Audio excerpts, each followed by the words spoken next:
Hello दोस्तों, मैं JP आनंद math परिवार में आप लोग का स्वागत है। आज हम लोग इतिहास के एक चैप्टर आदि मानव काल के बारे में जानेंगे। तो देरी नहीं करते हैं, चलते हैं वीडियो की ओर। आप लोग अगर नए होंगे तो मेरे चैनल को सब्सक्राइब कर दें और दोस्तों के साथ शेयर करें। तो देखते हैं पहला क्वेश्चन क्या है। प्राचीन भारतीय इतिहास जानने का स्रोत क्या है। तो उत्तर जो है दो है। उसका जो होता है दो स्रोत से हम लोग जो है प्राचीन भारतीय इतिहास के बारे में जानते हैं। जो कि पहला स्रोत क्या है, लिखित है, और दूसरा जो है अलिखित है। तो हम लोग जान गए कि भारतीय इतिहास को जानने के लिए, यानी प्राचीन भारतीय इतिहास को जानने के लिए दो स्रोतों के बारे में हम लोग को जानकारी होना चाहिए, एक लिखित और अलिखित। तो लिखित इतिहास के स्रोत के अंतर्गत जो है हम क्या क्या चीज़ देख सकते हैं। तो धर्म ग्रंथ, ऐतिहासिक एवं समसामयिक ग्रंथ, और तीसरा जो है विदेशियों का विवरण। देखिए हम लोग जो है धर्म ग्रंथ में जो है जैसे गीता उता हुआ, कुरान उरान हुआ और बाइबिल, इन सभी में जो है हम लोग जो है इतिहास के बारे में जो है जानते हैं इन सभी से। उसके बाद ऐतिहासिक समसामयिक जो घटना उठना जो है, जो हम लोग जानते हैं जो घटना हुआ है, हम मानते हैं, उसमें जो है हम लोग जो है ऐतिहासिक समसामयिक में देखते हैं। और विदेशी के आगमन से भी जो है हम लोग को पता चलता है कि जो प्राचीन इतिहास के बारे में।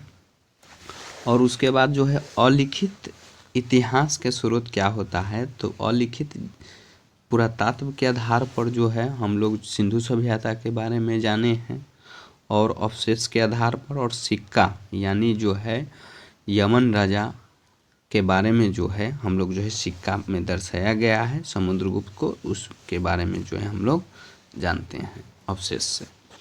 तो हम लोग अभी तक देखे कि जो प्राचीन भारतीय इतिहास जानने के स्रोत जो है दो तरह के देखे, एगो लिखित और दूसरा जो है अलिखित। तो लिखित इतिहास के अंतर्गत देखें कि जो धर्म ग्रंथ आता है, ऐतिहासिक समसामयिक आता है, और विदेशियों का विवरण। और लिखित इतिहास के स्रोत के अंतर्गत जो है पुरातात्विक, और लिखित के अंतर्गत और भौतिक अवशेषों और सिक्कों के से जानते हैं। उसके बाद आगे दिया गया है समस्त इतिहास को कितने वर्गों में बांटा गया है। तो समस्त इतिहास को जो है आपको जो है 3 वर्गों में बांटा गया है। तो पूछा जाएगा कि समस्त इतिहास को जो है कितने वर्गों में बांटा गया है। तो 3 वर्गों में बांटा गया है। पहला जो है प्रागैतिहासिक, दूसरा जो है प्रागैतिक ऐतिहासिक, और तीसरा जो है ऐतिहासिक। तो 3 काल में बांटा गया है, प्रागैतिहासिक काल, और दूसरा जो है ऐतिहासिक काल, और तीसरा जो है आदिऐतिहासिक काल। तो प्रागैतिहासिक काल या प्रागैतिक ऐतिहासिक काल जो है हम लोग किसको कहते हैं। तो इस काल में मनुष्य ने घटनाओं का कोई लिखित विवरण नहीं रखा है। देखिए प्रागैतिहासिक काल हम उसको कहते हैं जिस काल का जो है कोई जो है हमें लिखित जो है विवरण नहीं प्राप्त हुआ है, तो उसी को हम लोग जो है प्रागैतिहासिक काल कहते हैं। और ऐतिहासिक काल जिस काल का जो है हम लोग घटना को बारे में जानते हैं, लिखित साक्ष्य है, तो उसी को हम लोग जो है ऐतिहासिक काल कहते हैं। तो समझ गए होंगे जो प्रागैतिहासिक काल जिस काल की घटना जो है मानव द्वारा कोई लिखित विवरण नहीं है, तो उसको हम लोग जो है प्रागैतिहासिक काल या प्रागैतिक ऐतिहासिक काल कहते हैं। और ऐतिहासिक काल जिस काल का जो है घटना जो है हमें लिखित जो है विवरण उपलब्ध है, तो उसी को हम लोग ऐतिहासिक काल। और आदिऐतिहासिक काल, आदिऐतिहासिक काल जो है जिसमें लिखा तो गया है लेकिन जो है उसको हम लोग जो है पढ़ नहीं सकते हैं। जैसे सिंधु सभ्यता की लिपि जो है अभी तक जो है हम लोग जो है उस लिपि को जो है अभी तक ला पढ़ नहीं सके हैं, इसलिए जो है उस लिपि माने उस सभ्यता को जो है आदि ऐतिहासिक मतलब काल में रखा गया है। उसके बाद आगे बढ़ते हैं। आगे दिया गया है जब मनुष्य इस धरती पर कब से, तो कहाँ कहाँ जो है लिखा जाता है 3.5 लाख वर्ष पहले, और इसमें लिखा गया है जो 10 लाख वर्ष पूर्व पहले जो है मनुष्य इस धरती पर है।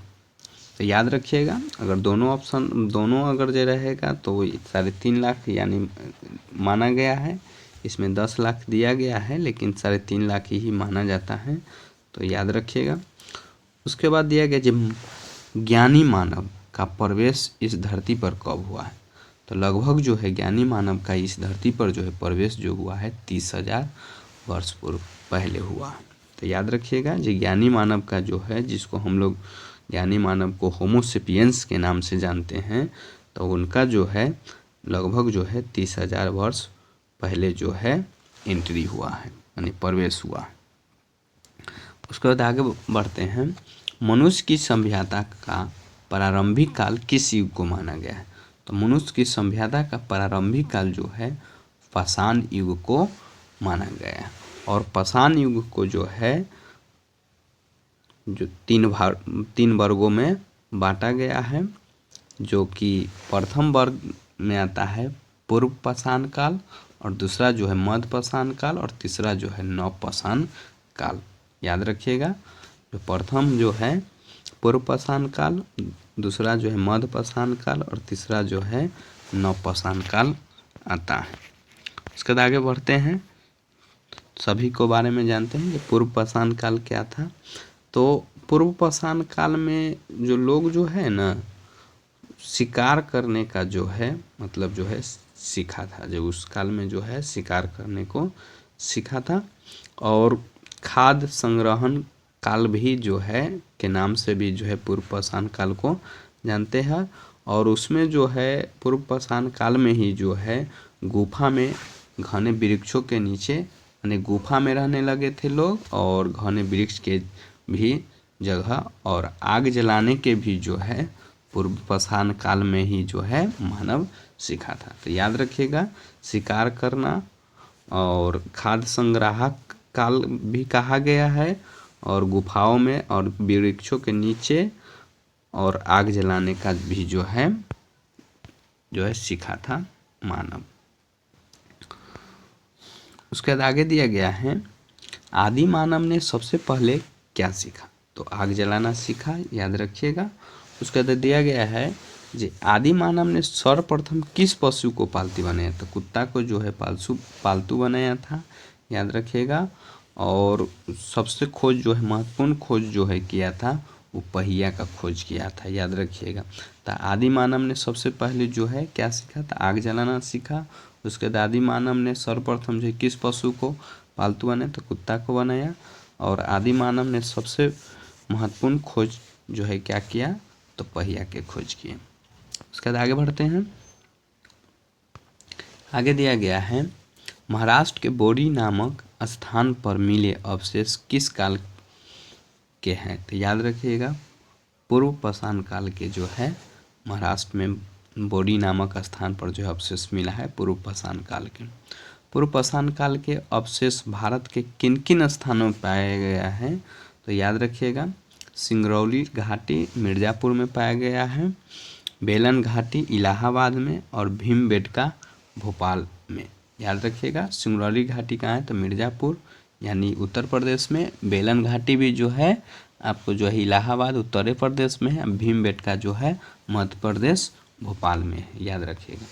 उसके बाद आगे दी गया है जो पूर्व पाषाण काल में प्रयोग में आने वाले उपकरण किस चीज़ का बना होता था, तो क्वार्ट्ज जाइट का जो है बना हुआ रहता था पूर्व पाषाण काल में बर्तन। उसके बाद आगे बढ़ते हैं।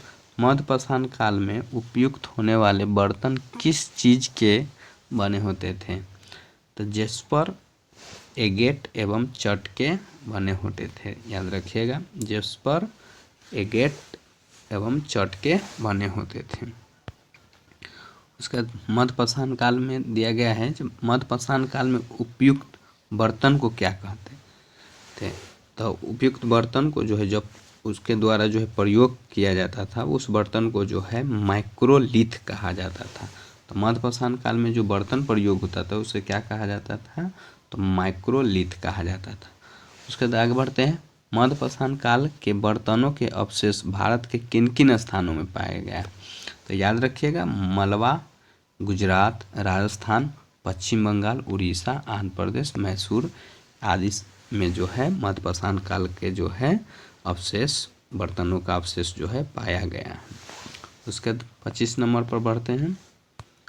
मनुष्य ने किस एक स्थान पर अस्थायी रूप से निवास करना किस युग में सीखा था।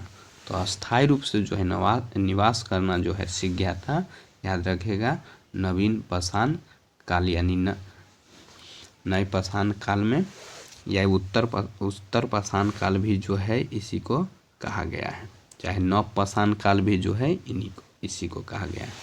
उसके बाद आगे बढ़ते हैं। नवीन पाषाण युग में किस प्रकार के औजार का उपयोग आता था।